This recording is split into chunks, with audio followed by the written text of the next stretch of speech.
और इस वक्त भोपाल से बड़ी खबर आपको बता दें, पीएम के दौरे से पहले उज्जैन निगम कमिश्नर हटा दिए गए।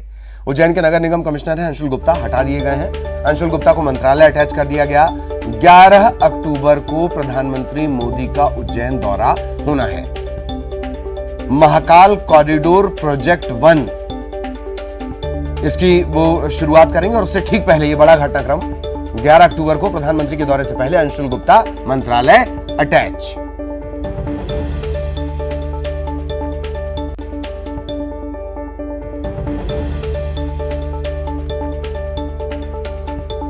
बड़ी खबर उज्जैन से, प्रधानमंत्री का दौरा होना है।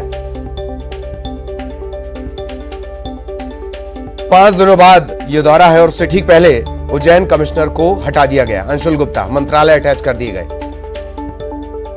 प्रधानमंत्री के दौरे से जोड़कर इसे देखने से यह बड़ा घटनाक्रम जान पड़ता है। मंत्रालय में अटैच कर दिए गए हैं अंशुल गुप्ता, नगर निगम कमिश्नर। महाकाल कॉरिडोर प्रोजेक्ट 1 इसकी शुरुआत 11 तारीख से होनी है। ज्यादातर जिम्मेदारियां निगम के हिस्से और उन सबके बीच अचानक ये बड़ी खबर कि उज्जैन नगर निगम कमिश्नर अंशुल गुप्ता मंत्रालय में अटैच कर दिए गए हैं।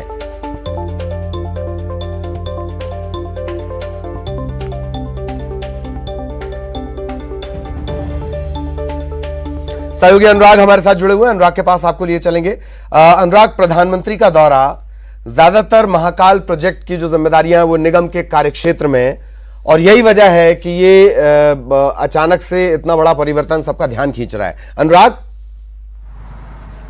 बिल्कुल, देखिए, पीएम मोदी के दौरे से पहले ये तबादला कई मायनों में महत्वपूर्ण है। अंशुल गुप्ता को वहां से हटाया गया। एक दिन पहले मुख्यमंत्री भी उज्जैन पहुंचे थे और दिन भर वहां कार्यक्रमों में शामिल हुए थे। उस दौरान जो फीडबैक मिला है उसी के तहत ये कार्रवाई होना बताया जा रहा है। इससे पहले भी उज्जैन महाकाल मंदिर के प्रशासक को बदला गया था, लेकिन अब जबकि प्रधानमंत्री नरेंद्र मोदी का दौरा होने में कुछ ही दिन का समय बाकी है, ऐसे में नगर निगम कमिश्नर को हटाना कई तरह के संदेश देने वाला है कि किसी भी तरह की लापरवाही को बर्दाश्त नहीं किया जाएगा। कल जब महाकाल की सवारी निकली तो उस दौरान भी कहा जा रहा है कि कुछ लापरवाहियां निकलकर सामने आई थी, जिसकी जानकारी सीधे मुख्यमंत्री तक पहुंची और उसके बाद जो है नगर निगम कमिश्नर को हटाने का आदेश जारी हुआ है। तो ये प्रधानमंत्री नरेंद्र मोदी के दौरे से पहले एक महत्वपूर्ण कदम जो है राज्य सरकार की तरफ से उठाया गया है। सबसे बड़ी बात है कि महाकाल कॉरिडोर का काम जो है वो स्मार्ट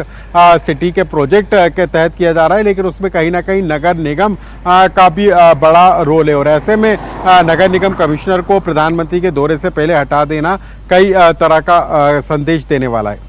जी ललित, वाकई। और एक और खास बात कि मेरे ख्याल है तकरीबन 1 साल पहले ही उन्हें जिम्मेदारी मिली। 16 कैडर के आईएएस हैं वो, 2016 कैडर के, और अचानक से इस तरह से परिवर्तन, या शायद थोड़ा इंतजार कर लिया जाए, नई जिम्मेदारी मिलने के बाद कुछ तस्वीर साफ होगी।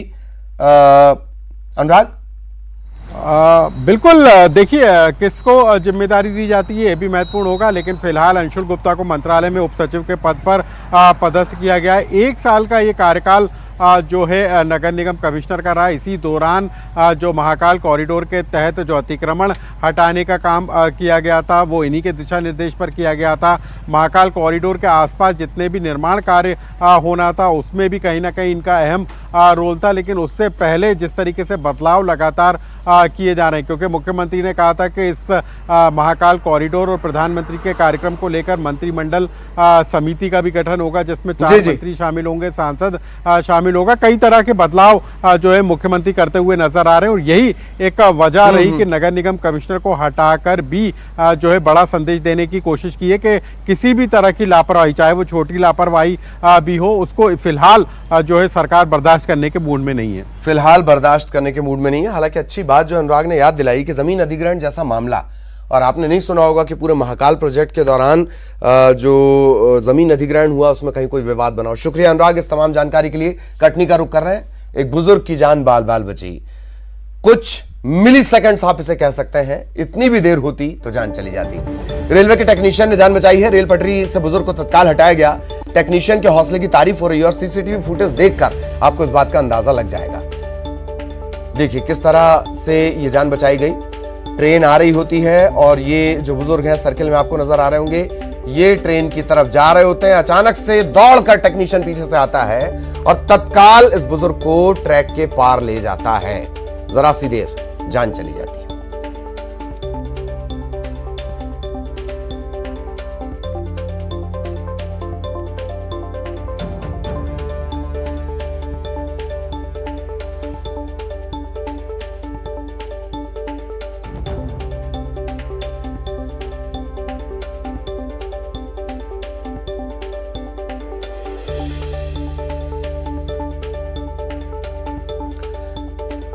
रेलवे टेक्नीशियन ने जान बचाई।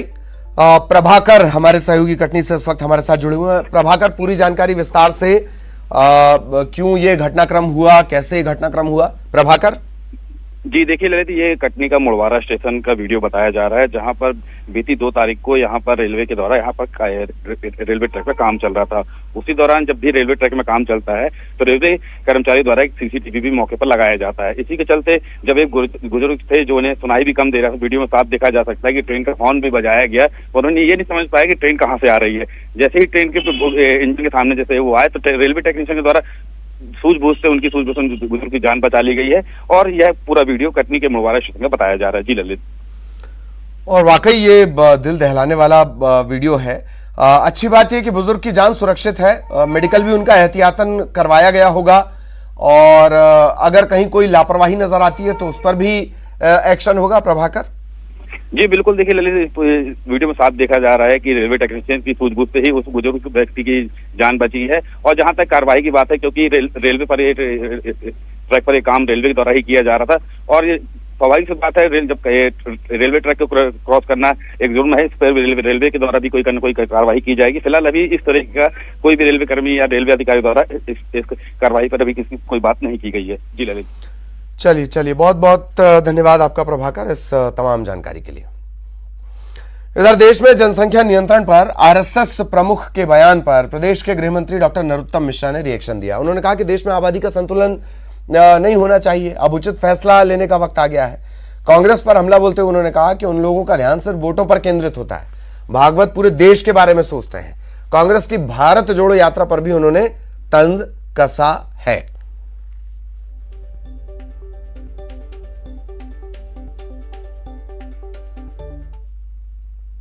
ये का जो बयान है वो देश की दृष्टि से काफी महत्वपूर्ण है। आबादी का असंतुलन नहीं होना चाहिए, उन्होंने उद्धरण भी दिए हैं।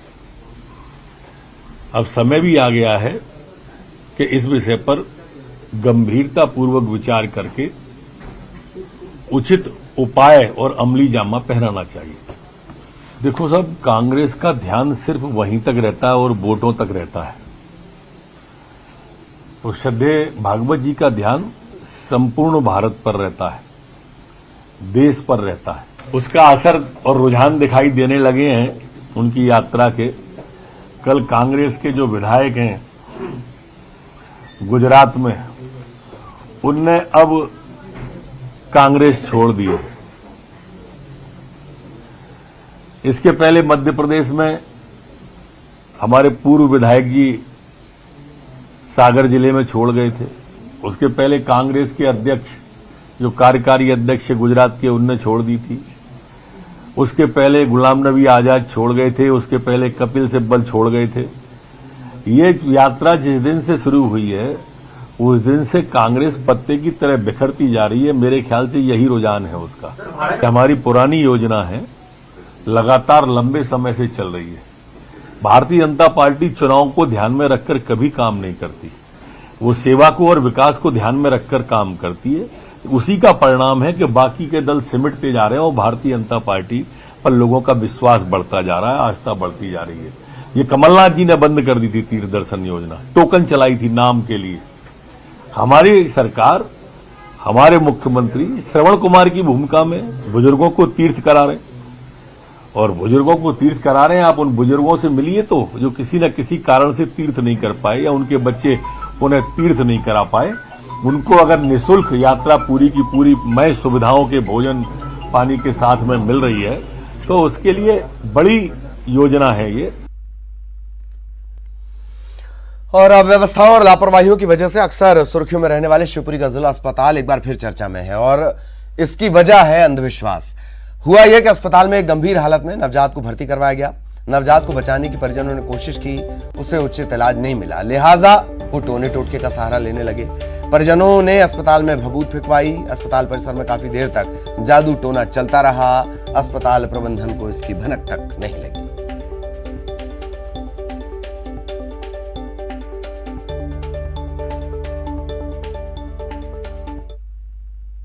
हाँ, तो यहाँ पे जो क्या चल रही थी भभूति? जहाँ पे भभूति मैंने मैया बुलाई थी। हाँ अच्छा हाँ, मेरी दादी है, इनका भी लोग भी। हाँ, तो इनको मैया यहाँ पे जिला अस्पताल में बुलाई थी आपने? जहाँ पे चाह जहाँ पे बुला सकते हैं। अच्छा, तो क्या क्या क्या हो गया था इसलिए बुलाना पड़ा? इसलिए बुलाना पड़ा, डॉक्टर ने बुलाया कि पता नहीं है कि बच्चा शाम तक जिंदा रहेगा या नहीं रहेगा, इसलिए मैंने बुलाई थी। अच्छा, हाँ। बच्चा कब हुआ था? बच्चा नाइट में हुआ था, परसों नाइट में। और कुछ बच्चा का भी वीडियो लो। तो क्या समस्या आ रही है बच्चे को? समस्या उसको सांस नहीं चल रही है बच्चे की। ठीक है, तो आपने जिला अस्पताल में माता को बुलाया? हाँ, माता को बुलाया था। ये ले दो। इनका बच्चा गंभीर हालत में है, पौरी में इसकी डिलीवरी हुई थी। बच्चा कम दिन का है, कम वजन का है, जिसकी वजह से उसको सांस लेने में तकलीफ थी, जिसके चलते उसको रेफर किया गया है। बच्चा एसएनसीयू में भर्ती है। बच्चे की झाड़फूंक एसएनसीयू में होना सवाल ही नहीं उठता। नहीं, परिसर में ग्राउंड फ्लोर पर कर परिजन क्या कर रहे थे बाहर उसका हमें नहीं पता, लेकिन बच्चे की झाड़फूंक नहीं हुई है। बच्चा एसएनसीयू में है। अच्छा, तो सर जो करती आ रही थी महिलाएं झाड़ फूंक कर रही थी, क्या है नीचे ग्राउंड फ्लोर में? हाँ। महिलाएं जो भभूति परिजन बैठे रहते हैं। परिजन क्या करते हैं, आना कोई भभूत नहीं गई है बच्चे के पास, न बच्चे कोई झाड़फूंक हुई है। बच्चा एसएनसीयू में भर्ती है। और अब आपको हादसे की दो तस्वीरें दिखाते हैं। पहली तस्वीर सतना की है। यहां घर में शॉर्ट सर्किट से आग लग गई, 2 मासूम और एक महिला की मौत हो गई। दूसरी तस्वीर रीवा की, दुर्गा प्रतिमा का विसर्जन कर लौट रहे श्रद्धालुओं से भरी ट्रैक्टर ट्रॉली पलट गई। 3 श्रद्धालुओं की मौत हो गई, 10 से ज्यादा जख्मी हो गए हैं। 40 लोग तकरीबन इस ट्रॉली में सवार थे। सतना और रीवा की 2 तस्वीरें।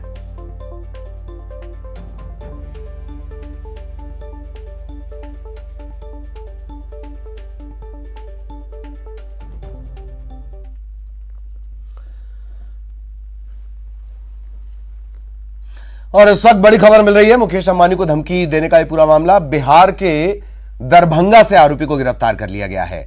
मनीगाछी थाना इलाके के ब्रह्मपुरा गांव से एक युवक गिरफ्तार किया गया है।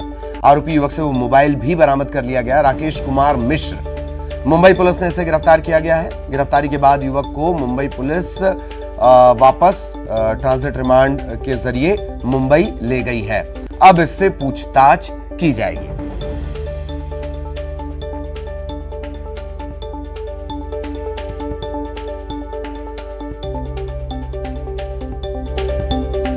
मनीगाछी थाना इलाके के ब्रह्मपुरा से यह गिरफ्तार हुआ है। मोबाइल भी इससे बरामद कर लिया गया है।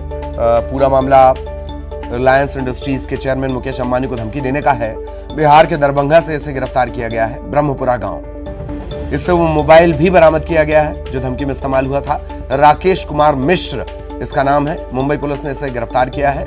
मुंबई इसे ले जाया गया है और अब पूछताछ आरोपी से की जाएगी।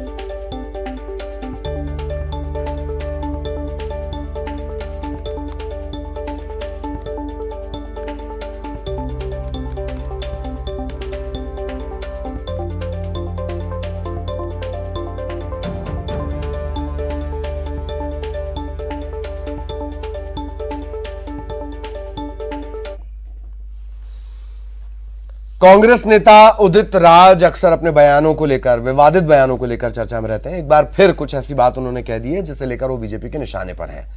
उदित राज ने देश की पहली दलित महिला राष्ट्रपति द्रौपदी मुर्मू को लेकर विवादित और आपत्तिजनक शब्दों का इस्तेमाल करते हुए बयान दिया। ये कहा कि ऐसी राष्ट्रपति किसी देश को ना मिले। उदित राज के ट्वीट पर भाजपा के प्रवक्ता संबित पात्रा ने कहा कि कांग्रेस नेता उदित राज द्वारा राष्ट्रपति द्रौपदी मुर्मू के लिए इस्तेमाल किए गए शब्द चिंताजनक और दुर्भाग्यपूर्ण है। पहली बार नहीं है कि उन्होंने इस तरह के शब्दों का इस्तेमाल किया हो। कांग्रेस के अधीर रंजन चौधरी भी ऐसा इस्तेमाल कर चुके हैं। ये उनकी आदिवासी विरोधी मानसिकता को दिखाता है।